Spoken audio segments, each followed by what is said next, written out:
This is a new voice for a new Scotland. IndyLife.radio.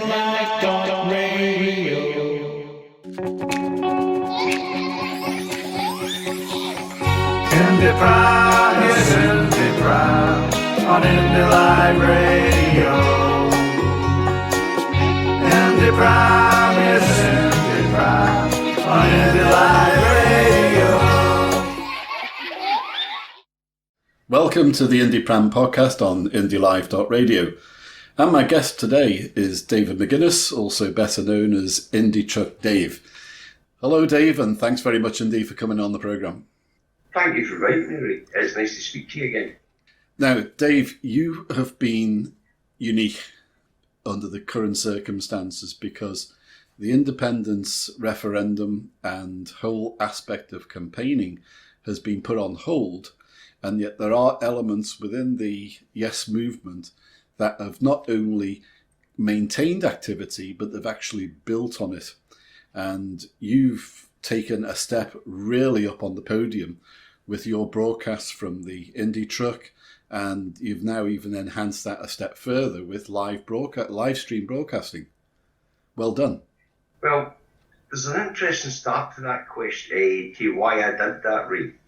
And this goes back to September last year, when the Westminster government were very, very frightened that Nicola Sturgeon was going to take them to court.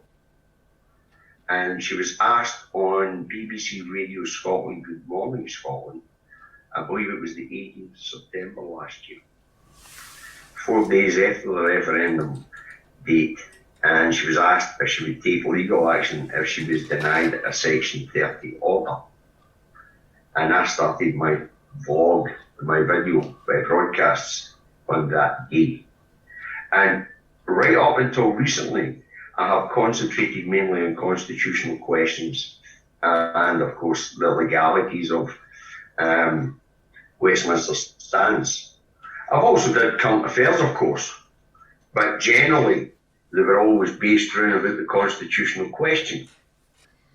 With current circumstances, I've broadened that out to look at the absolute ineptitude of Westminster and the corruption of Westminster. And I've moved on to current affairs generally, constantly, and obviously COVID-19. I think people have enjoyed the fact that you've broadened the scope of your points of view, because so many people actually take you, like Paul Kavanagh, We Ginger Dog, can write beautifully over the subjects of interest, but you're exactly the same in putting over a very effective and understandable point of view on so many aspects. Well, I did do blogging, but I was quite a brash blogger, and normally when you go back to when I was writing my blogs back in 2012 to 2014, I generally entitled them a subject for idiots, you know what I mean? Like stupid actually was the term, you know. So I did oil for the stupid, you know. I did currency for the stupid, that sort of thing, you know what I mean? And it was getting a wee bit of traction at some points, but I'm not the most literate of men. I read constantly. And I have a lot of time in the truck to listen to podcasts, scientific podcasts, political podcasts, all that sort of thing. Lots of time to do that when you're up there in that cab on the highways. So information coming in from all different directions helps me form the opinions that I hear out. Now, you and I have met before, so you know I'm not quite as brash as IndyTruckDavy. You know, IndyTruckDavy is the wee Glasgow East Ender in me. It's no actually, well, we've met on a few occasions, you know, I'm a wee bit more sophisticated than the guy sitting in the truck. Yeah, but you know what, Dave? Everyone loves a rant when you show your true emotion and get really annoyed at points of view, and you put those rants over. I don't know about every other household, but I'll tell you what, in this household, we go to stitches and love it. Well, there's a lot of emotion in the rants because these are things that really, really affect me and are personal to me.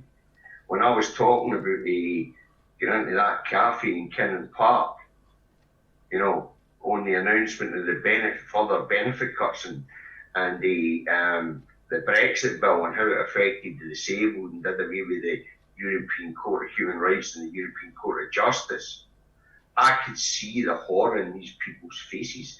And the places for kids, obviously kids didn't understand, but even the kids went silent as the parents were looking up at that radio speaker as these announcements were coming across the BBC.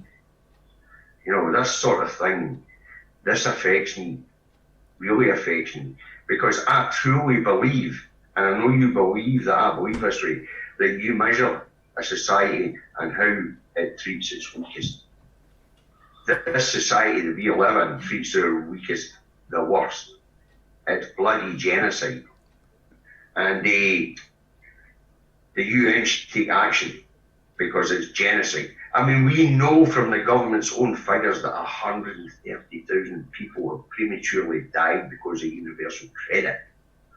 We know that tens of thousands, unmeasurable amounts of thousands over the last 10 years, and the disabled communities have died because of the way they've been treated by this government, where they're constantly having to go and prove that they're no fit for work. The stress has been put on them, their disability vehicles being taken away from them, their benefits being cut, where to the point where they're living in the poverty line. The newspapers showing and writing articles where people having to drag themselves upstairs because they're their helps have been taken away and things like that. This stuff cuts me. That's really a point because, you know, I've been astounded by the gullibility of folk down south. Not so much up here. Okay, there's an element up here. But down south, I have been astounded how gullible and uninterested in politics people have been to actually allow and vote for a government that can bring in such harsh measures and be so uncaring to society and have so much of a focal interest on making money, on hiding money and not looking after its own. We're in a terrible situation just now. How do you imagine foreign governments throughout the world looking at the UK of what it's been like, not just over Brexit, but since Brexit and particularly now?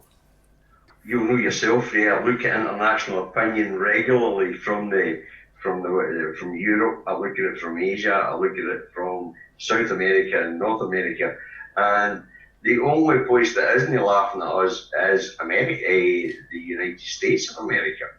I mean, everybody else, including the nutters in Brazil, and I'm talking about nutters, are looking at us and going, hey, I know we're bad, but Christ, how the mighty have fallen. Yeah. I mean, tomorrow there's going to be a celebration of a war that ended 75 years ago. The average participant that's still alive was 93 years old. Now, this is going to sound a wee bit controversial, but I don't think that we should educate our children about wars until they hit university. Imperialism is all about the glorifying of war. If we look at the defeated in wars, they learn better than those that win them. I mean, look at Germany. Well, look at this. Look at the media here. The way they're portraying it as our victory in Europe or our victory of Europe. They're looking at it in such a perspective which is absolutely disgusting. It's imperialism. They actually think they won the continent of Europe instead of putting an end to a sadistic regime that was running across Europe. But they also tend to neglect and forget the Commonwealth countries that were involved. They tend to forget the fact that Russia actually won the war. And they tend to forget the fact that the Americans were late to the game. History has no reflection in their idealism. It's a case of the victor is writing the narrative. Even 75 years later, there's a lack of realism in this stupid imperialism. You know. Do you think this celebration, or I don't call it a celebration, a commemoration I would call it, but do you think it would have been the same insofar as its profile if we hadn't had the virus, because I feel it's acting as a British bulldog beating its chest and taking away the information and news which really matters, and that's today's news. Yes, yeah, but it goes a wee bit further than that. We also have the Brexit element here. Everybody tends to be forgetting the Brexit element here, Ray. You know, and this British exceptionalism, Ray, is hyper in this Brexit narrative and this harking back to good old days. I don't really remember the good old days. I'm 53-year-old. I remember one struggle after another. From the miners' strikes in the early 70s, to the general strikes in the late 70s, to the Thatcher years where generations were just ignored and education was undermined, through to the 90s when Tony Blair started rewarding big corporations and giving their money to big corporations to create full employment that wasn't there. There's a lack of realism and the exceptionalism of those who claim to be British. What do you think the repercussions of the government's actions will be? None. You don't think so? This genocide will be ignored. Oh God, that's dire. Ray, I'm sure you've seen my video where I explained that a 17-year-old third-term junior leader, Royal Engineer, could have stoked this disaster in the UK when it comes to COVID-19 and the coronavirus. We could have very easily followed the Australia model, we could have followed the New Zealand model, we could have followed the Iceland model, we could have followed the Greenland model, we could have followed the Faroes model. Very, very easily. We live in a rock in the middle of the sea. There was no excuse for this. We could have pulled up the drawbridges and we could have landed all flights except for medicines and foods. We could have stopped all incoming traffic of people and through the ports except for medicines and foods. People who did have to enter the country could have went through tests and been locked down and isolated for 14 days. And it could have been done very, very easily because we live in a rock in the middle of the sea. On that point, there's been a lot of publicity, obviously, of late, of the border and what we could do as far as the border is concerned. Now, what we've seen is in England, you've seen the police stopping people going into the Lake District, and you've seen the police in Wales stopping people doing their day trips or weekend trips into Wales. And yet, nothing as far as Scotland is concerned, whereas it would be very simple with the number of routes that we have into Scotland. You're talking about two major routes, the 74 and the A1, and not that many minor routes like Carter Bar. There are 9 routes into Scotland. Yeah. There are only 9 major routes into Scotland. But we only have one power in order to close that border. And that one power actually is applicable to this situation. We did it during the mad cow disease, BSE. We did it during foot and mouth. We've done it during other animal infections. Public Health Scotland, or the Health and Safety Executive of Scotland, have the right to close those crossings to all but essential travel. But here's the problem. We cannot close the ports and we cannot close the airports. Yeah. Because you have we can close the north-south border only for health reasons, and that is the only reason. But we can't close our ports, and that's why we're getting cruise ships coming into Greenock. Now, Inverclyde's a hotspot. Let's not kid ourselves on. The whole M8 corridor is a hotspot. We've got Inverclyde, we've got Paisley, and we've got Renfrew, we've got Glasgow, and we've got North Lanarkshire, we've got West Lothian, and we've got Edinburgh. They're all hotspots. Right along that corridor, they're hotspots. And when the MSP and the MP for Inverclyde asked that these ships were not allowed to dock, well, the UK government said, no, the port stays open. They're in charge of immigration. They're in charge of the borders. The only border that we can close is the Scotland-England border, the only one. We can't close the rest of our ports, we can't close our airports, but we can close the Scotland-England border for health and safety reasons. Do you think this is something that Nicola will pull out of the hat if the... No. Why not? Westminster hold all the cards. Yeah, but if it's health and safety and the lockdown eases in England before here, then surely that is a good enough reason. I will make a prediction for you, Ray, and you can follow it over the next few days and the next few weeks. The devolved administrations are just about to get smacked in the puss by imperialism. You will do what you're told because you are a colony. And if you don't, we're going to stop your funding. That takes us on to another great point then, and that is independence. How do you feel that the treatment of the UK government against the Scottish government, and also their total and utter mismanagement of this virus, will assist in persuading a greater percentage more to be inclined to consider independence? I will tell you what the tipping point was for most unionists at this point in time. They've got people with short memories that might go away, but at this point in time, the surge in support for independence goes down to something called PPE. And the fact that Public Health England issued a directive to companies who produce PPE in England to not send to the care sector in Scotland. Now, they tried to they tried to cock and bull it, but that wasn't possible because the information was put out there by outraged owners of PPE companies, right? Mm-hmm. And it was put out there by the director of the Scottish Healthcare Association, Dr. Donald McCaskill. And it was put out on the BBC, and I was impressed with BBC Scotland on this, and I'm not very often impressed with BBC Scotland. You know my history with the BBC Scotland, right? I am not impressed with them, but I was impressed with how they went after this because these people were outraged. And why were these people outraged? Because they didn't have money to put their parents into care homes. They weren't nursing their granny in their own house as a home carer. Their parents and grandparents were on care homes.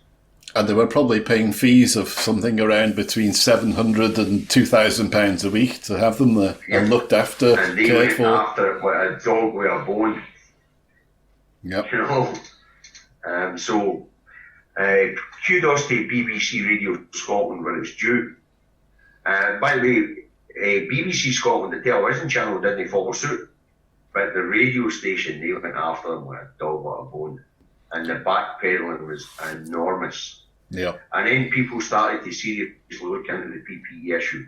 And then we realised in the middle of the pandemic, the company that had been taken on by the UK government, Public Health England, to supply PPE, to procure it, right, was sold in the middle of the beginning of this pandemic or epidemic in the UK.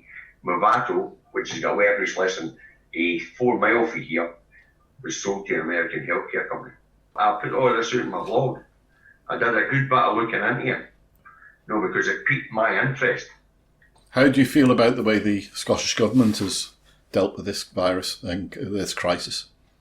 Nick was operating with one hand tied behind their back, Ray. Let's not kid ourselves on. There's the threat to funding. There's the fact that she can't close the airports, she can't close the ports. She can close the Scotland-England border, but that's all she can do.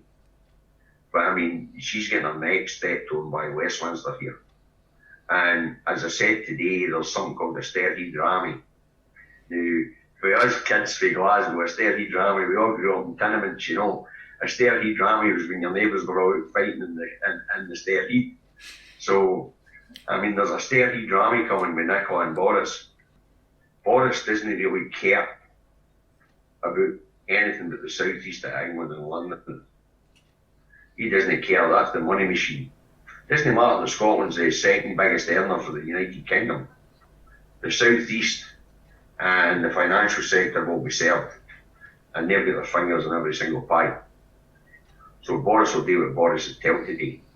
I think we really need a Rami because we've been calling so many people have been calling for more assertiveness of the Scottish perspective that it's long overdue, with people calling for MPs to walk out of Westminster because of the mistreatment. You know, basically for the Scottish government to be far more stronger and less diplomatic in its approaches. What's interesting about that, Ray, is that the UK-wide opinion poll who put Nicola Sturgeon as the most trusted politician on these islands about this, it's 70% UK-wide, and it's 3/4 or 75% of the Scottish public put Nicola up there as being the right person to deal with this situation and the person to be believed. Even above the information comes from the BBC. That's phenomenal. I read a tweet today from somebody who says, well, I'm English, I'm in England, but I get my information and advice from Nicola Sturgeon, and I'll wait for her to tell me when it's safe to be coming out of lockdown. Well, you know, Westminster's been doing that too. Now, I kid you not, Ray, this might surprise a few people when they hear this, but there's a reason why Nicola Sturgeon's press conference comes first. Now, if you roll back to the first of the Cobra meetings that Nicola was invited to attend, because she was seen to the Scottish emergency, or the Scottish version of Cobra at the time, she was invited in to join the UK-wide Cobra meeting. And when we look at the leaks that came out of Whitehall about that meeting, she took charge. And called him Boris. She took charge for the minute, right? And everybody just sat back, well, you know what? Let's let her do it. And I know that because Westminster wouldn't allow her press conference to come first. There is no way that our imperial masters would allow Scotland to speak first. You know, and that's just a fact, right? I mean, if we look at the Brexit situation, everyone would be told, shut up, get back in your box. But all of a sudden, Nick was allowed to go first. They haven't got Scooby down there. They're watching what Nicola's doing off here and then writing their speeches. But this he drama's coming and becoming because there's pressure on Boris Johnson to open up. And there's also the fact that it was in the press that while he was off with his COVID-19 episode before he went into intensive care, on that Tuesday before we went into intensive care, he had a chat with Donald Trump and Her Majesty the Queen on the phone. That's in the public realm. You could Google that yourself right now, Ray, you'll find that. In that conversation with Donald Trump, as the press reported, the UK will move in lockstep with America. Oh, for goodness sake. Oh, did you miss that? Ray? I missed that. Well, I suggest that you Google it. Now, I don't know what the conversation with the Queen went like, but it's quite well known in the press that there was an agreement between America and the UK moving lockstep on the COVID-19 situation. Now, Donald Trump's opening up the American economy. What's Bojo going to do? What's Boris Johnson going to do? Yeah. So, if he's already went into an agreement to move in lockstep, and just to highlight that, what happened on Wednesday this week, Ray? The UK USA trade negotiations started with 100 negotiators on both sides. That's right. Doing it virtually. Absolutely no interest in a soft Brexit at all. He just wants out, free to make his own arrangements with the US. Yes, but more importantly, the US are opening their economy back up, and Donald Trump's demanding that Boris opens theirs up at the same time because they have an agreement to move in lockstep. Do you think there is any truth in the stories that the UK only went into lockdown because President Macron of France said he was going to close all the borders between France and the UK if they didn't put on a lockdown?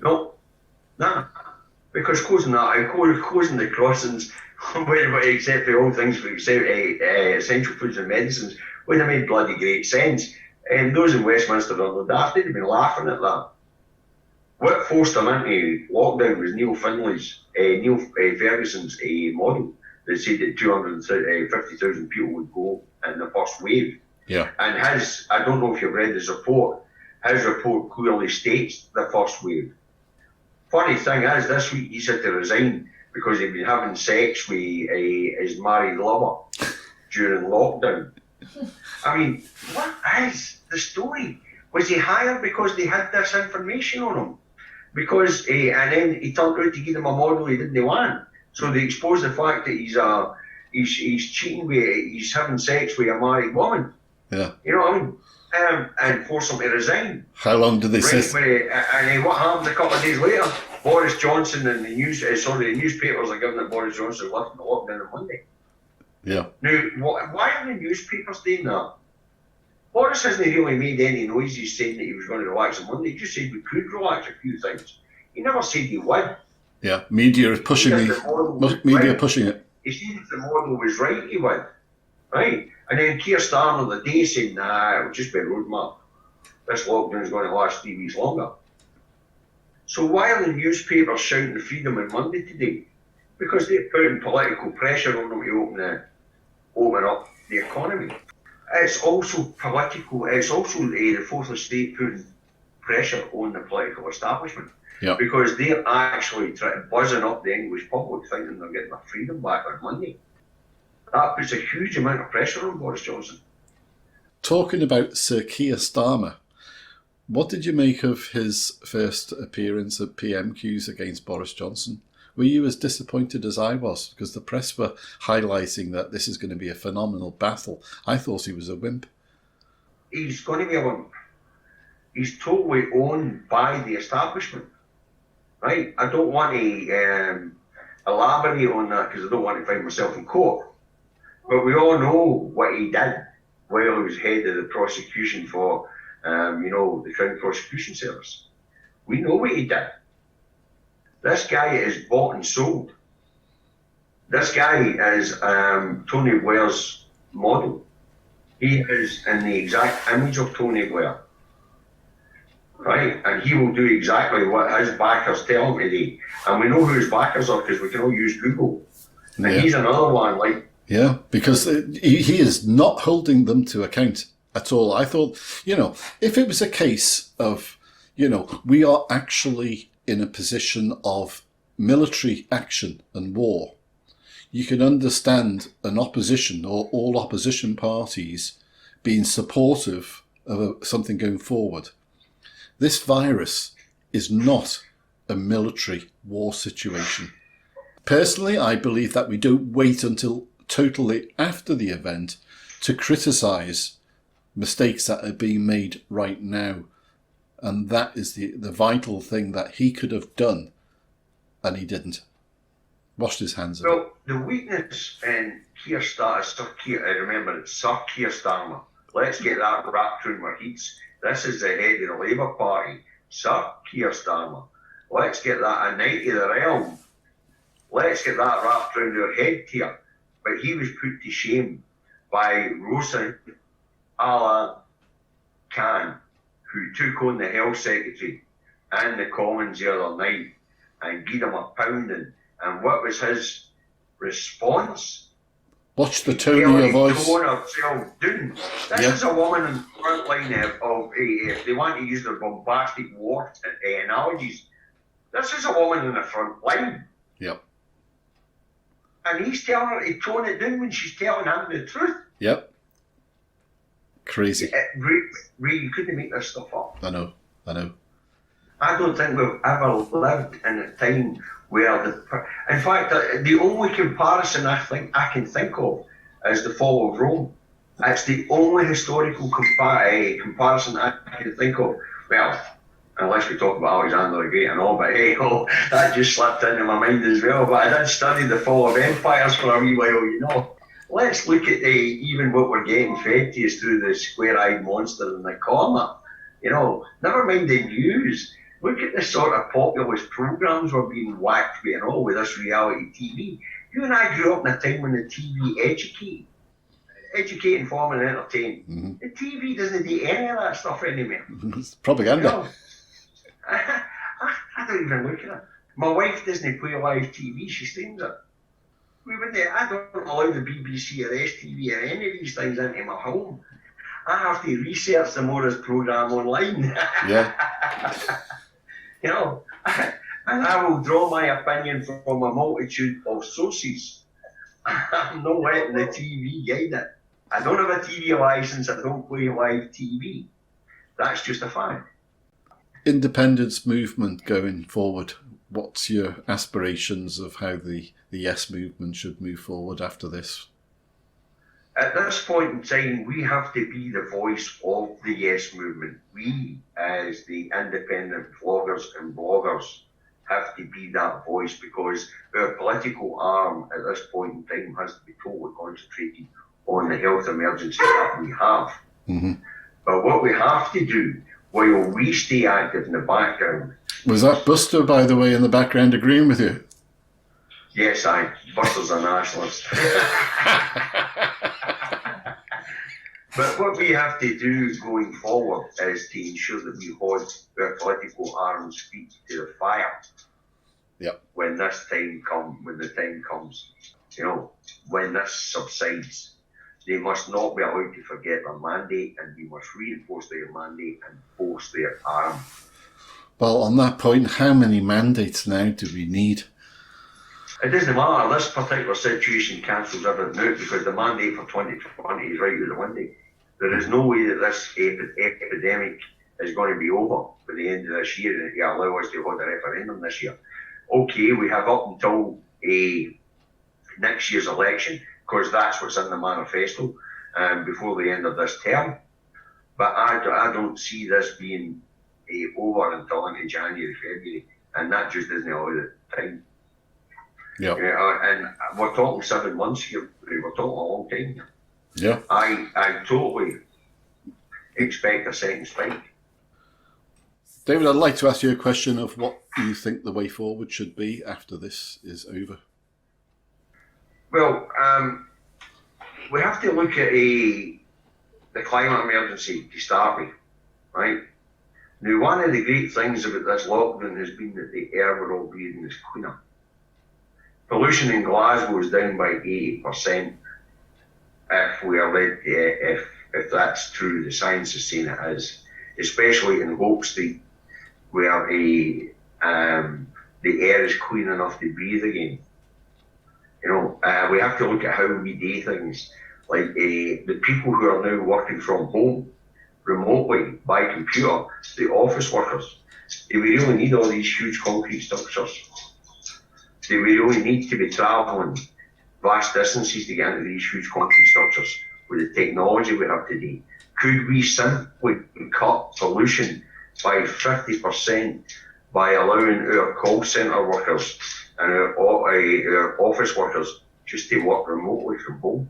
Yeah. We have that sort of technology now, so that would be my starting point. Yeah. For how we come out of this. What about the fact that we're using so much less fuel as well because we're not travelling? Well, petrochemicals, as far as I'm concerned, are best left in the ground. And I'm a truck driver. I use huge amounts of fuel. My carbon footprint is massive, and I mean massive. But just for taking all these cars off the road, my carbon footprint has become inconsequential. By getting all those planes out of the sky, my carbon footprint has become inconsequential, which gives at least the heavy haulage industry a bit more time to modernise, because pulling something at 40 tonnes with a battery is not going to be easy. And if we build batteries big enough to haul something at 40 tonne, then the capacity of that truck drops. Right, so it means that petrochemicals are going to be needed in the haulage industry for at least 10 to 15 years more than what it is going to be for everybody else in society. So if we can take all these cars off the road, which we're taking off the road right now, with all our call centre workers and everybody else being able to tune in to their company's software and their company's access to the internet from home, then that tells me that we can clean up things massively, no marginally. Yeah. Just by allowing these people to continue to work from home. The other thing about it is that big companies can supplement their employees' wages by 10 to 20 pounds to cover the additional costs in electricity and broadband width and things like that, and still save a fortune on premises. So that would be my starting point. And most of the things that we use petrochemicals for out with, petrol gas and diesel, most of the things that it could be done by natural resins. The plastics and things like that. Because it's all carbohydrates, it can be done with natural resins. Because let's face it, all the life forms on this planet are carbon based.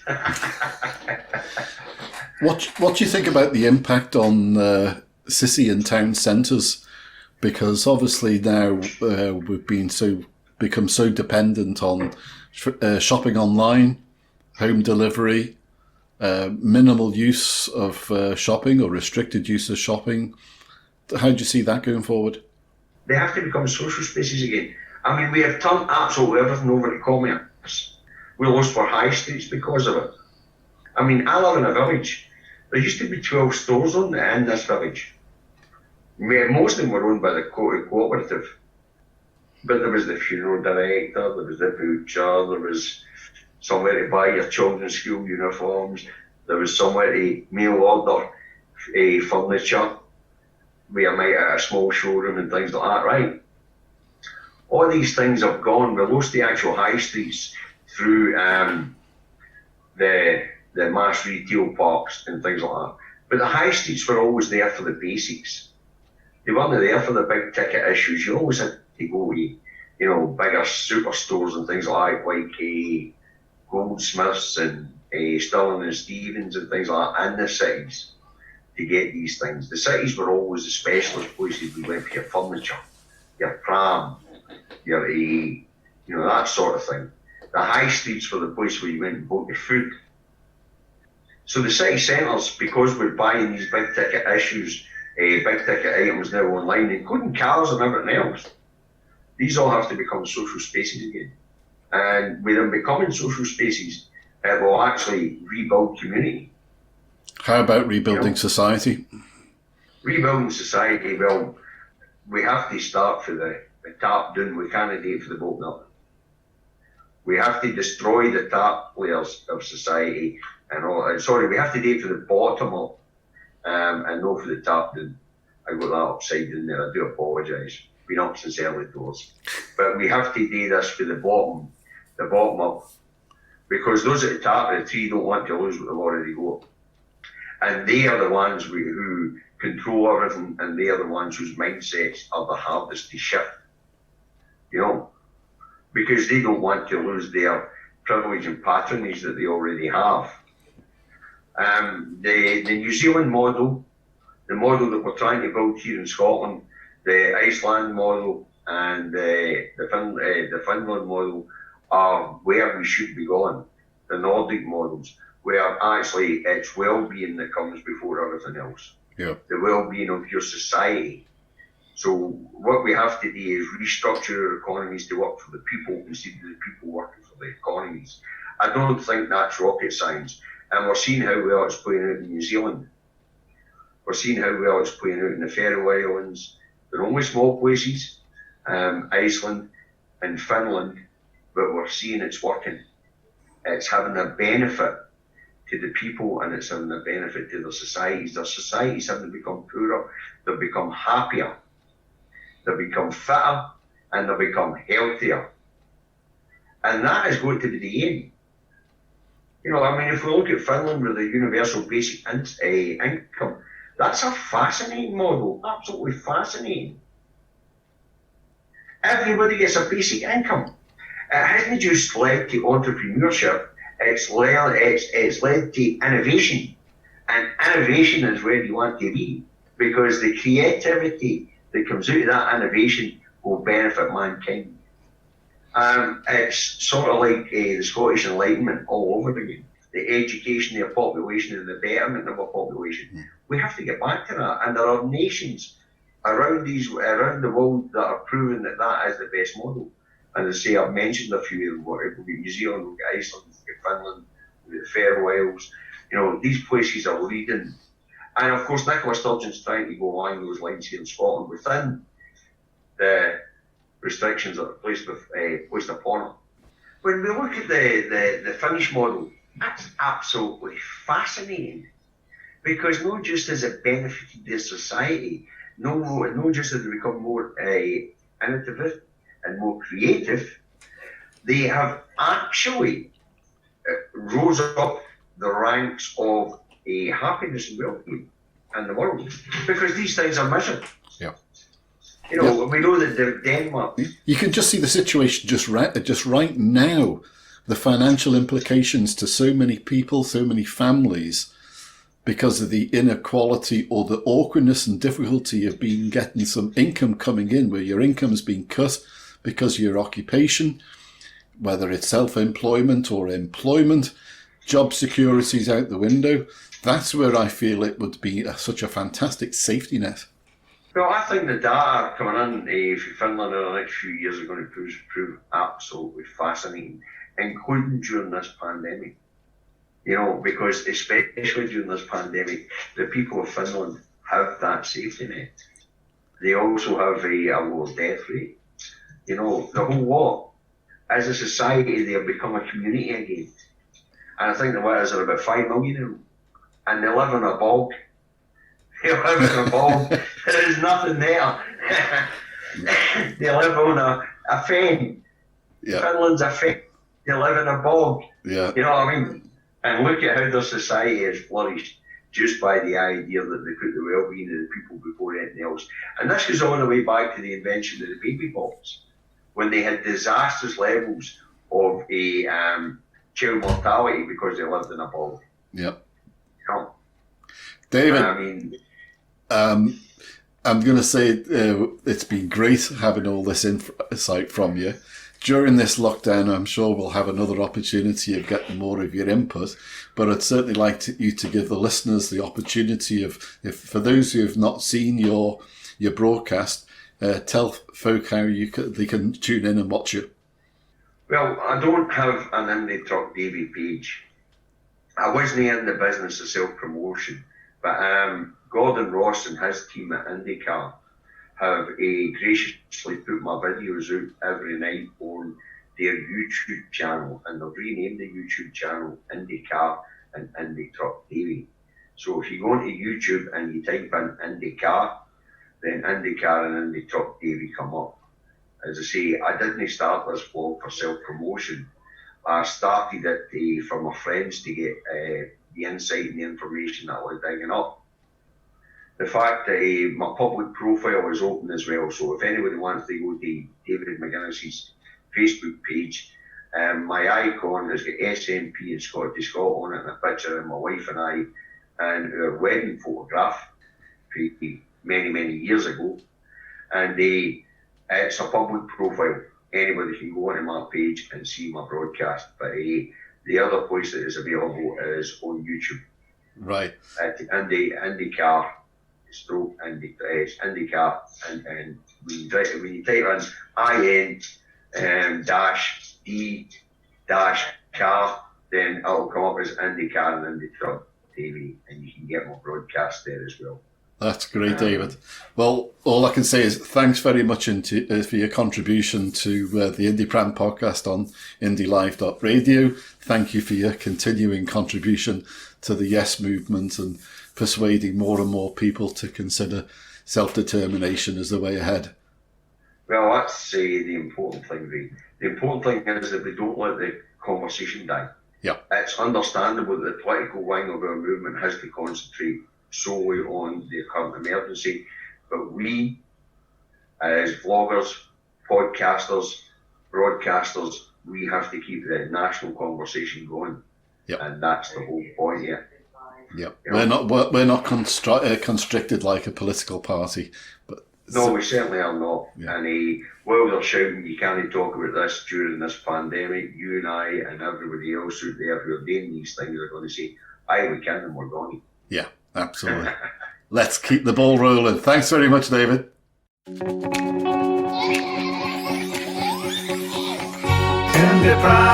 yes, IndyPram, on IndyLive Radio.